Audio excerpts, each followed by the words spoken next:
Hey everybody, it's Doug Green and I'm the publisher of Technology Reseller News. And I'm very pleased to have with me Suresh Katukam of Nile. Suresh, thank you for joining me. Thank you, Doug. Thank you for inviting me here. I'm really excited to join you on this conversation. You know, I'm just back from Enterprise Connect, and all the conferences this season have been talking nonstop about cybersecurity and cybersecurity's kissing cousin, which is achieving zero trust. But I think I think almost everyone's heard the lectures about it and why we need to do it and all that. And yet here we are, it's very, very difficult to achieve. Even notable companies with wealth, with resources, with all the assets and knowledge to do it have struggled and sometimes spectacularly failed to achieve it. So Suresh, you have news for us. Your company has a better idea. Sure, Doug. So let me set the context. When you think of the zero trust, everyone is talking about SSE, secure services edge, user to the applications that are running the cloud. But they tend to forget that, now because of the hybrid workforce, people are able to work from office as well as remotely. And in the office, they have IT devices, OT devices, as well as users and the guests. So you need to also have the campus zero trust. When you think of zero trust, there is a cloud zero trust. You also need a campus zero trust that completely protects all the users' devices that you have within inside the building. And when you look at that, Doug, there have been lots of solutions, but customers are not able to accomplish the zero trust. 68% of the organizations, that core principle called default deny, they're not able to accomplish it. And more tools are being thrown at the customers to use the security tools and implement security. In our case, we deliver zero trust, campus zero trust out of the box. It's built in, it's not bolted on, and by default, it's deny and make sure every user and device is connected and authenticated, authorized, not just once. On a continuous basis, you get authenticated, authorized. And with the microsegmentation, you can have the complete control on who can access what resources. So you get this out of the box without having any complex management monitoring tools associated with it.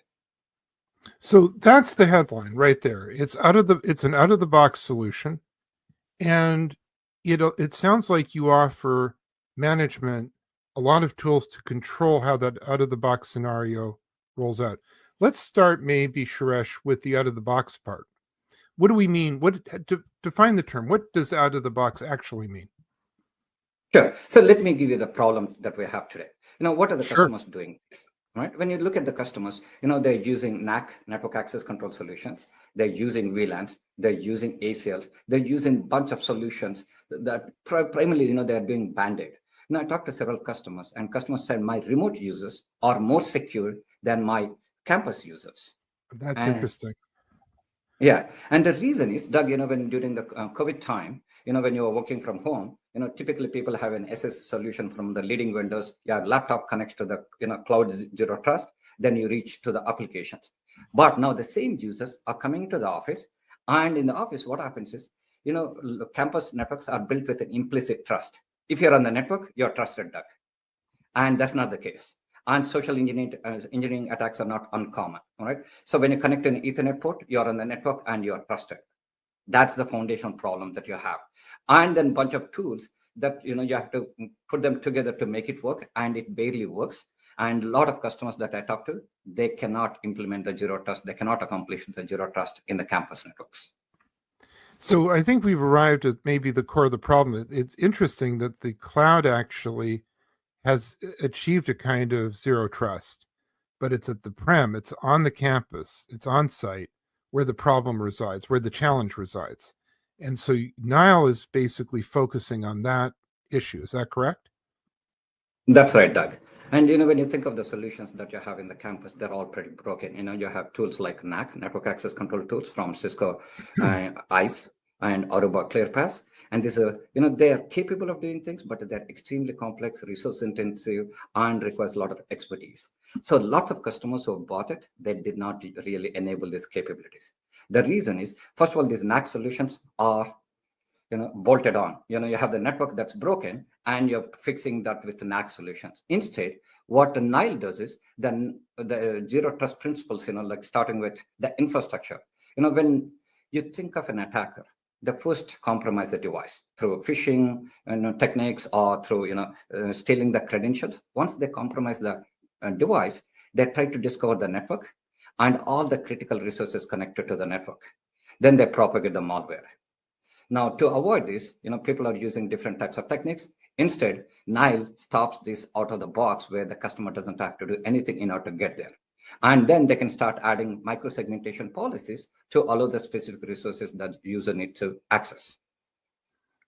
So it comes out of the box, and then the implementation and the management tools and so on have toggles. In other words, you have a great deal of control about how this is implemented and also how you manage it as you go through. Is that right?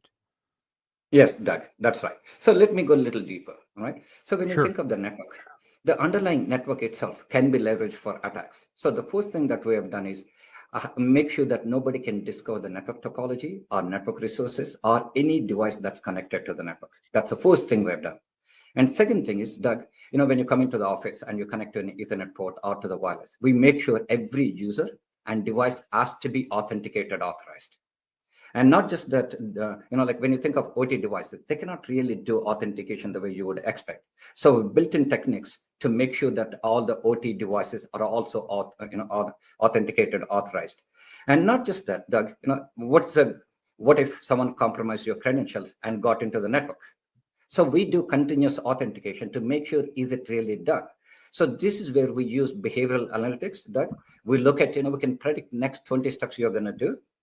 And we start predicting whether you're doing the same steps or not. And we start increasing the risk score associated with your behavior. And I'll give you some examples. Doug, comes in typically these times and typically works at these locations. But now Doug is working at different locations, different times. That adds a little bit of risk score. Doesn't mean it's wrong. And then we look at your activity. We look at your device. We look at your activity and start adding the risk score. So there is a continuous, authentication that's happening. And when we see that risk score is higher, then we ask you to reauthorize yourself onto the network. Then after that, we ensure that your every user is in their own network. Segment of one, we call it. That is, you cannot discover anyone who is on the network. You cannot propagate the malware. You cannot propagate the ransomware. So we stop ransomware, ransomware at the beginning itself before it spreads to the rest of the organization. Then we give controls to the customers where they can say that, hey, Doug is allowed to, say print, but Doug has no reason to log into a printer. Only IT teams are allowed to log into a printer in order to fix it. So we give you that kind of flexibility and control to the IT teams. It seems to me, Suresh, that your company is not just another networking company. You're trying to fundamentally rethink how the network works.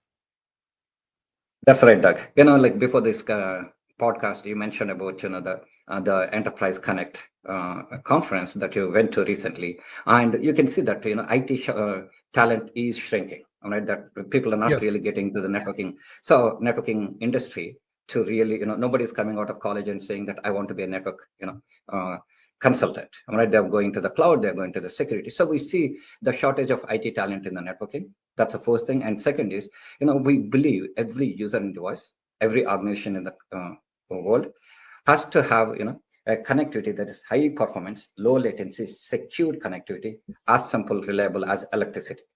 So, but when you deliver that as a service, you also have to, it has to have the security built in. So that's the reason fundamentally, not only we, reimagine the networking side of it, but also on the security that's in the campus side of it. So this, your out of the box solution is actually in the field working today. Is that correct? Yes, Doug. Actually, you bring up a great point. We have many customers. They like the Nile access service, the network as a service, but more importantly, most of them are buying Nile because of the security we have. So I'll give you one big, large financial firm. They have a separate network for IT and guests and the OT networks, 3 separate networks. With Nile, they're able to bring it all together. Then we have another customer where they had, a person was able to walk into the building, connect to the network and, propagate the malware and then do this attack. With Nile, they know that every user and device has to be authenticated or authorized, and that's the reason the customer bought it. So even the large organizations that have the resources and the, whether it's financial or the people resources on the networking side, they are moving, deploying Nile primarily because of the security that we have built into our network. So, Suresh, we've been talking about two cultures, two worlds, the campus and the prem. And we've been talking about achieving zero trust in both places as I guess there's sort of two different experiences. How do you pull these together? How does an organization pull zero trust and cloud zero trust, campus zero trust and cloud zero trust? How do you put them together? Sure, Doug. So I recently met several CIOs and CISOs of financial firms, global organizations, and they all said that the goal that they have is to move towards what we call universal zero trust. And we envisioned this almost 6 years ago when we started the company, where the cloud zero trust is primarily responsible and helping you to accomplish when users are remote, connecting to the cloud applications. But when it comes to the users coming to the office, you need a similar the campus zero trust that gives you the zero trust out of the box. Now, by combining zero trust, campus zero trust, integrating with the cloud zero trust, what's happening is you're able to protect the users there on site or they're remote, or IT devices or OT devices, whether they're employees or they're the guests, across all of your users, as well as across all your devices, irrespective of where they are, you're able to protect them. That's why we call universal zero trust. So the campus zero trust will integrate with the cloud zero trust and take you to the applications. And we have integrations with all the leading vendors in the cloud zero trust world. And several of our customers have already deployed the integrations and moving towards the universal zero trust.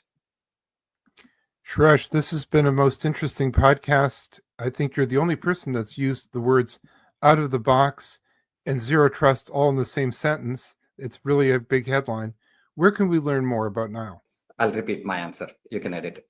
So customers and partners can reach out to us and read more about us at nilesecure.com. And if needed, they can also reach out to me, Suresh, at nilesecure.com. Suresh, thank you very much indeed. This has been very interesting. Thank you, Doug. Thank you for having me here and looking forward to more conversations with you.